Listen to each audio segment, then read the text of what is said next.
হজরত সালেহ ইবনে মিশমার ও হজরত জাফর ইবনে বুরকান রহমত উল্লাহ আলাইহি বলেন, রাসূলুল্লাহ সাল্লাল্লাহু আলাইহি ওয়াসাল্লাম হজরত মালিক ইবনে হারেস রাজি আল্লাহ তালা আনহু কে জিজ্ঞাসা করিলেন, হে হারেস, তুমি কি অবস্থায় আছো? তিনি আরজ করিলেন, আল্লাহ তালার মেহেরবানীতে আমি ঈমানের অবস্থায় আছি। তিনি জিজ্ঞাসা করিলেন, তুমি কি প্রকৃত মুমিন? তিনি আরজ করিলেন, আমি প্রকৃত মুমিন।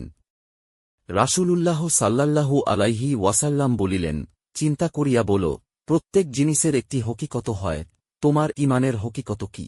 অর্থাৎ তুমি কিসের ভিত্তিতে এই দাবি করিতেছ যে আমি প্রকৃত মুমিন? তিনি আরজ করিলেন, আমার কথার হকিকত এই যে আমি আমার অন্তরকে দুনিয়া হইতে সরাইয়া লইয়াছি, রাত্রি জাগরণ করি, দিনের বেলায় পিপাসার্ত থাকি, অর্থাৎ রোজা রাখি, আর যখন আমার রবের আরশকে আনা হইবে সেই দৃশ্য যেন আমি দেখিতেছি।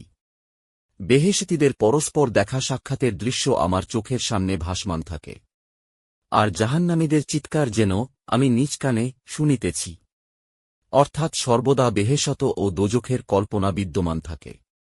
তিনি তাহার এই কথাবার্তা শুনিয়া বলিলেন, হারিস এমন মুমিন যাহার অন্তর ঈমানের নূর দ্বারা আলোকিত হইয়া গিয়াছে।